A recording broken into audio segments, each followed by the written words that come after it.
good morning, everybody. It's Hammer. Today is Monday, October 28th, 2024. I, of course, with Originator Success here with your daily mortgage rate update, the only place on the web where you guys get to join me live each and every day, 9:30 a.m. Eastern Time, broadcasting to you on Facebook and on YouTube. If you are watching on the replay, don't forget to give me a hashtag replay in the comments. Let me know that you were here.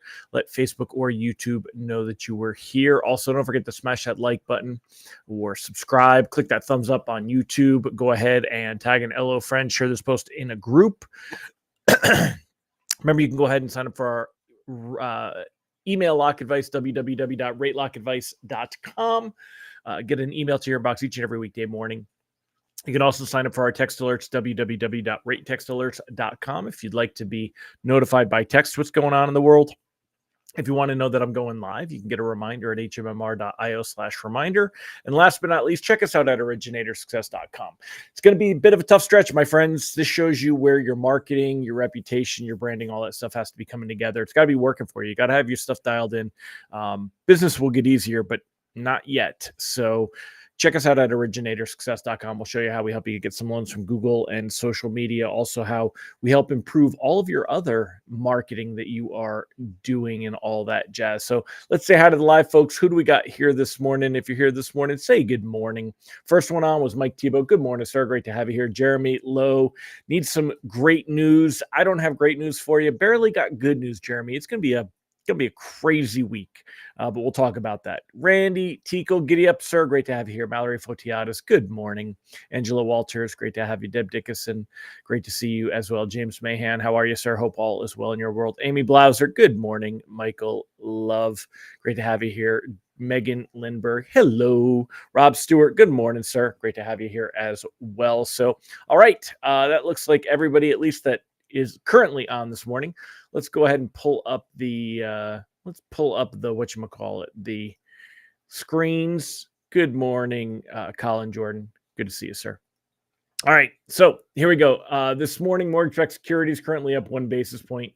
Did you know there's really no such thing as bonds being up 1 basis point? They're usually up a tick. It's usually 3, but we kind of make the stuff up when we switch it from 30 seconds to basis points. But anyway, it's barely up. It's barely holding level is what you've got to really see going on here. Let me zoom in a little bit and let's see if we can't pull in. I'm gonna have to refresh this. So let me refresh this and pull in where we're at. I'll pull up the captions in the meantime. Come on, give me what I wants to say. All right, so here we go. Quick recap on what happened on Friday. You could see here it went down. Down is not good when we're talking about these charts. What happened here? I wonder, can I get this to be full screen? What does that do? Let's see. I'm gonna try this. Spotlight. That did nothing. This did nothing. Yeah, I guess spotlight. All right. Anyway, taking a look here. When pricing came out on Friday, it comes out usually around 10:30 a.m. Eastern time. Bonds were around 99.47, 99.50. And now they're currently at 99.28. We're down about 20 basis points from when pricing came out yesterday. You can see here that bonds lost a lot of ground through the day. There was no data. There was no reason to see any selling. It's just the general direction, the general trend. All right. So bonds drifted lower through the day. And when we look back here, you can actually see, let me make this a little smaller. Hold on a minute. I got to get, there we go. Okay. So you can see if we take a look here, we were at 99.24. Last time we were down that way was back here in July. We were at 99.21. So we were barely a little bit worse at that point in July. It was actually kind of over here in July that we were even worse.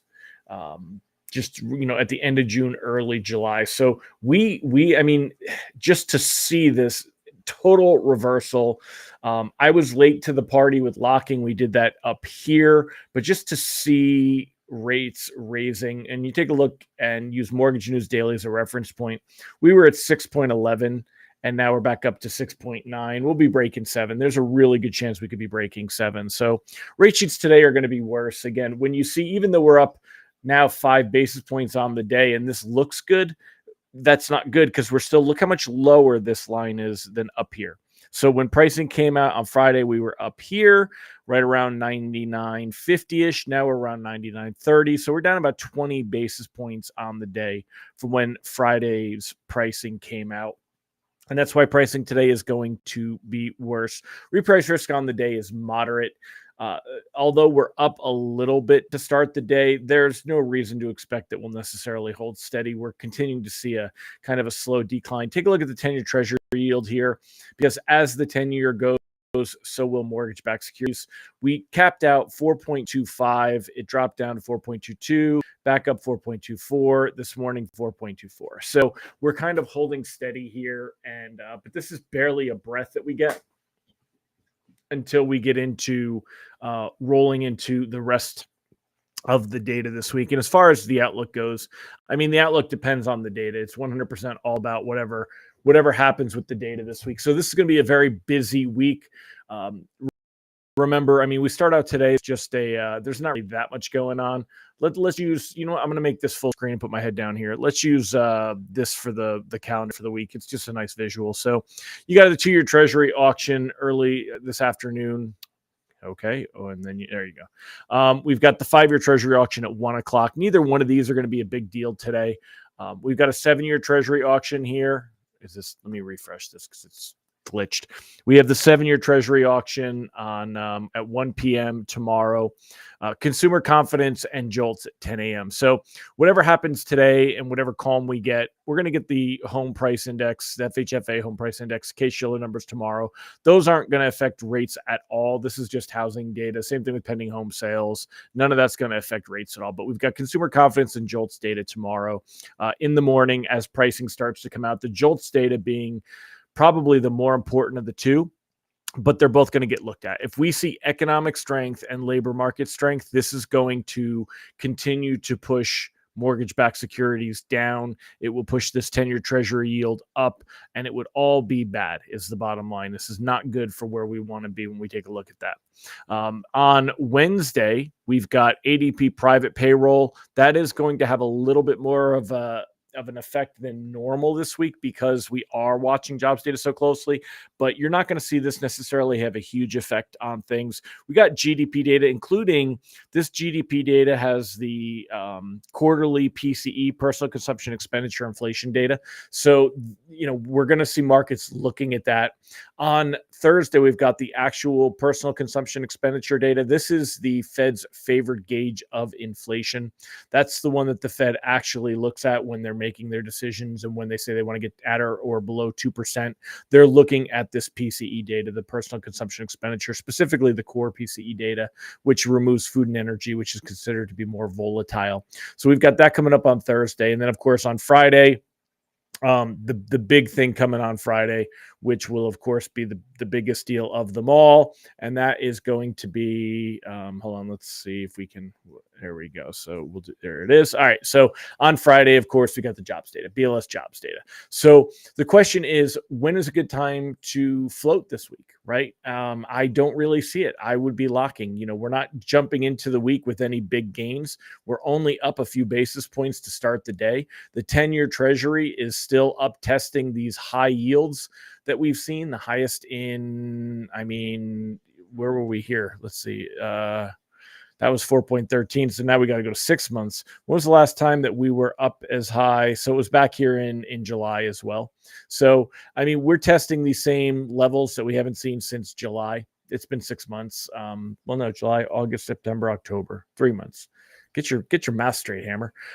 So anyway, there is nothing to rest your cap on here to feel excited about. There is nothing going on with mortgage bonds here to feel excited about. Look at the continued losses. It looked like, okay, we had bad jobs data, then things were going to settle out. And that was back. Mortgage bonds were at 100.28, 0.39. That's 100 basis points higher than where we're at right now. We've just seen them continue to drop off the cliff. Taking a look here, there is 0% expectation that the Fed's not going to cut rates at this meeting. Markets fully expect that the Fed is going to do a 1/4 point rate cut in next week's meeting. Next week. So the December meeting, though, it's about a 75% expectation. This is about 5% higher than where we were at the end of last week. Tim Klyla says it's a classic shit show. Can't disagree with you, sir. It absolutely is a classic shit show. Also, Mark Clark says, remember, if it's not chocolate, it's not dessert, it's only a snack. Happy Chocolate Day, a real holiday. And Ron Siegel was the one that pointed out, even though he was late, that's right, we love you, Ron, National Chocolate Day today. We're going to need a lot of chocolate. Chocolate has stuff in there to help you with your endorphins and your dopamine. We're going to need a lot of chocolate this week, y'all, because this is just an ugly week. I know nobody wants to lock in loans right now, but I would be locking for protection, because if we do see this labor market data really take a toll, I think that we could see mortgage bonds dropping down to these levels that we saw back here. That was all the way back in May. We could see rates jump up into they're already in the sevens, but they could push up higher in the sevens. Again, every time it's like a line from Godfather. You think you get out, every time I think I get out, it pulls me back in. Rates just a month ago, I was so excited. I said, Fed rate cuts are coming. The worst is behind us. Now we can start to improve. It's going to be a great end of the year. And then somebody, markets came and just bitch slapped me and just told me, Hammer, shut your mouth. It was totally just opposite of where we're at. Look at this. Think about where we were right around here. Again, even after the Fed meeting was not the most optimal, but we were at 3.74, 3.75, 3.78. We're at 50 basis points higher in 10-year Treasury yield. That is a big stinking deal. Look at this jump up that we have seen here. Look at the way, again, look at where we were in September at the lowest levels. Even if it wasn't as great as where it was then, maybe we take out this awesome little thing here. Look at where we were. We were at 3.8s. We were in the 3.8s, minding our own business, just thinking the world was going to be a nice place. And then whack, here we are, 4.25, could go up to 4.5. Okay, absolutely. This could be a devastating week for rates, guys. If we get data now, there was a question actually, and man, I said I was going to talk about something for, I think it was Mark on Messenger. Let me see. Hold on. Let me just bear with me a minute. How much time have I been on? 12 minutes. All right, I got some time. I'm going to talk about it. Tim said people are really mad out there when we try to explain, but we're supposed to know this was going to happen. Dude, listen, I'm the forecaster, so you're preaching to the choir. I've got originators that are making fun of me. Like I've been right 97 times and all of a sudden I didn't see this coming and I'm like some kind of charlatan. So I get you, my friend. I absolutely get you. Ron said, I'm not sure if chocolate is better this week or maybe go with Tito's. Dude, I got the Tito's on ice because what do you think, man? I think that even though the data, Randy said, what about December loans, January? How long before we stand to get it back? So Randy, if you look at the lock advice down at the bottom, it says lock anything for 30 plus days, but cautiously float only if you're brave. So if it's all the way out in December is not that far. Especially when you look at it, we wouldn't get another jobs report till December 6th. And we're not going to see the December Fed meeting until December 18th. So the first couple weeks of December may or may not be good. And when you say, when are we going to get it back? I think what has the chance of happening, if we lose ground now, we're only going to get back to where we are now. If we see mortgage bonds drop down and lose tremendously, we'll be lucky to gain back where we're at now. That's why, the question is, do we what about December loans? January, you could float because locking something in January, that's more than 60 days out. I don't even know how expensive that gets, but anything, even 45 to 60 days, the volatility, the uncertainty with what we're dealing with is just too big of a deal right now. Right. Until markets settle down, we need this week's jobs data. We need next week's election and next week's Fed meeting. Once we get into the middle of the month, when we get to the The 13th on Wednesday, that's about 2 weeks from, it's 2 weeks from this Wednesday, we'll get the next CPI report, and that'll give us some clarity on, when can we hope to see light at the end of the tunnel. The reality is the last couple of years, October is bad for rates. They recover in November. The definite difference between this year and the last couple of years, forgive me a minute, I'm going to sneeze. The difference is the election. What's going on with politics? Just all of that. Mallory says, nobody give you credit when you're right, but always point out the one time you're wrong. Thank you. Well, the other thing too, and this is a lot of people always, you guys watch for a reason. I won't point fingers, but I've read some other commentary where it's like always lock. It's always lock. What's the point of that? Right. I mean, if you're not going to take a stand and put something out there and, then if you're going to be wishy-washy? That's why whenever somebody makes fun of Barry, I always I'm like, come on, dude, really? Seriously? At least he puts it out there. He gives the reasons why that him and the team think that something's going to happen.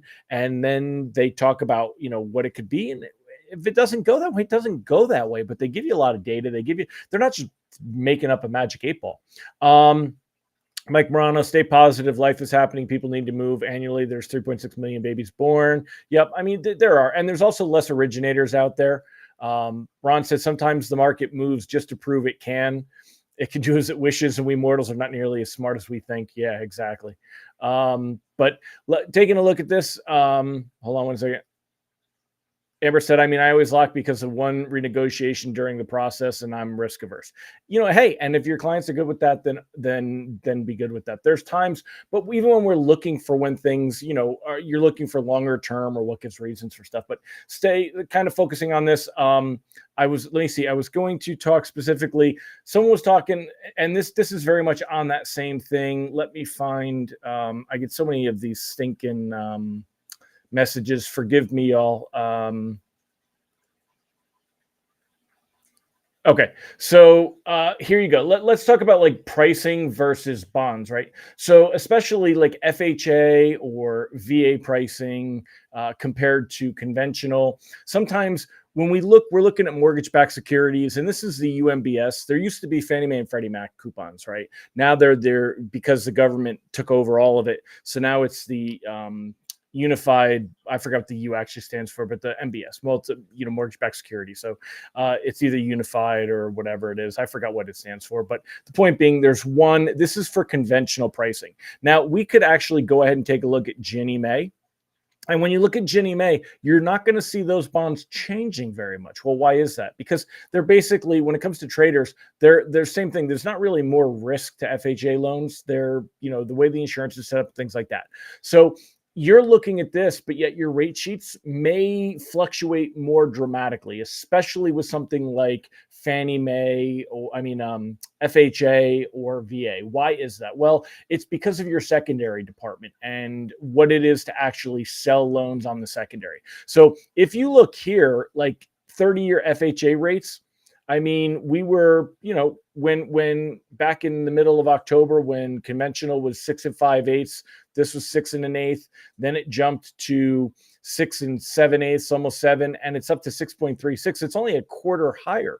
In theory, you're looking at this. FHA rates may not be. Now, what if you're not looking at anything even close? Now, again, this is Matt Graham. Matt Graham comes up with these. And if you want to know how he comes up with these tables, you take a look here and it shows you, let's see, hold on. Let me just open this up so I can get it without the, hold on. It's still in the, all right. This is what I want. Okay, so now I'll bring this back in here. So he comes up with these because he says, due to the proprietary methodology, volume of correspondence, we're unable to respond to questions. The following attempts the most common questions. Best use of the index is to track the change from day to day. We generally disregard the loss leader mentality among certain lenders. So in other words, you've got the Providence, UWM will sometimes do that. You got the ones that are there. They're also not looking at originator compensation. They're, if you're a lender and you're significantly higher than our index, you're either out of the market or you're not comparing apples to apples. They're using a 75 LTV, 780 FICO, no other agency loan level price adjustments. So they tell you where they come up with this data. But when it comes to when you look at what's actually being tracked and how that does, if your lender is not generally selling into secondary. Okay. There are, especially with FHA. So without going over, and you know what, guys, if things don't like pertain to my active world, I forget about them. I used to know more about this than I know today because it's been years and I'm not actively in it. Right. But, I'm talking about the nuances, not the big ideas. So like if you want to sell onto FHA, you have to get, underwriting full Eagle, you got to do all this other things. Then for you to be able to package and sell directly and do things, it's a totally different realm. Most lenders, all but the biggest lenders, are not doing that, right? They're basically selling through intermediaries is the simplification of it. And when you're selling these, you're dealing with secondary. It's based on your volume, how much you deliver on that. There's all different variables that are going to come into play. And that's why you may see a big jump in, say, FHA, even though the bonds, these right here, these are the Ginnie Mae bonds. We haven't seen that anything different than what you've seen with conventional. Look at the shape of this chart, right? Look at the shape here, the way it goes down, which is all that we've seen. And then let's go back to universal mortgage-backed security, universal, not unified. So universal mortgage-backed security. There you go. And you take a look here, and it's very similar. It's not that big of a move. So if you're doing like FHA pricing and your FHA pricing is jumping a lot of times that means in your secondary department, it's who they're selling the loan to or what pricing they're getting for securitizing that loan. And it's that's where sometimes where you work makes a difference. And the argument about being broker versus banker. And if you're a broker, if you send all your loans for convenience and whatever to one or two lenders, I get it. I don't see the big problem with that other people see, but you may find sometimes that they're out of the market and you have to shift it around a little bit. And you're going to find that more with FHA and sometimes even VA because of how those loans are being packaged and sold, who they're going through. There's generally, some differences there. All right. And that's why you'll see those big jumps that will be there that you may not, looking at this, you're like, why did we not see that coming? Why did my rate sheet, overnight, even though mortgage-backed securities ended the day flat, why did my rates lose a quarter point? And it's because of the pricing with the big lenders. Julie said, as an independent broker, I have some lenders doing FHA specials because people are not likely to refi them in 12 months like conventional. That's a great thing to point out. And that's why we look at the bonds, but I always try to talk about what's going on rate sheets, because rate sheets we're not traders. We're not trying to sell bonds, right? Rate sheets are different for a bunch of different reasons. There's a lot that goes into that. They're worried about EPOs. Sometimes they're going to run pricing specials because they know that there's a servicing premium to these things. Keep that in there, right? Yeah, the refis will come back, Randy. Don't freak out. Ron said, I'd be floating December and January. One thing I can guarantee is by next Friday, we will have certainty. The data for this week will be out, accurate or not. The Fed meeting will be done. The election will be over. Exactly. Yeah. So, I mean, the only thing that won't be out by then is the CPI inflation data, which may or may not be a bigger deal again, Ron, depending on how the jobs data comes out. But I agree with Ron on that one for sure. Longer term, you've got more time to float with and see. That's kind of the idea with that. So, all right, my friends, well, I definitely took up a lot more time as I got into the answers on that. So thanks again for joining me. Appreciate all you being here. Hopefully you guys have a fantastic day. Again, stay positive, stay focused, get out there and prospect, have lots of conversations, set people up for where they want to be with rates. And, again, 2025 is going to be a good year regardless. There's a lot less originators right now. Home sales are starting to drop. As soon as rates start to drop, that's going to heat back up again.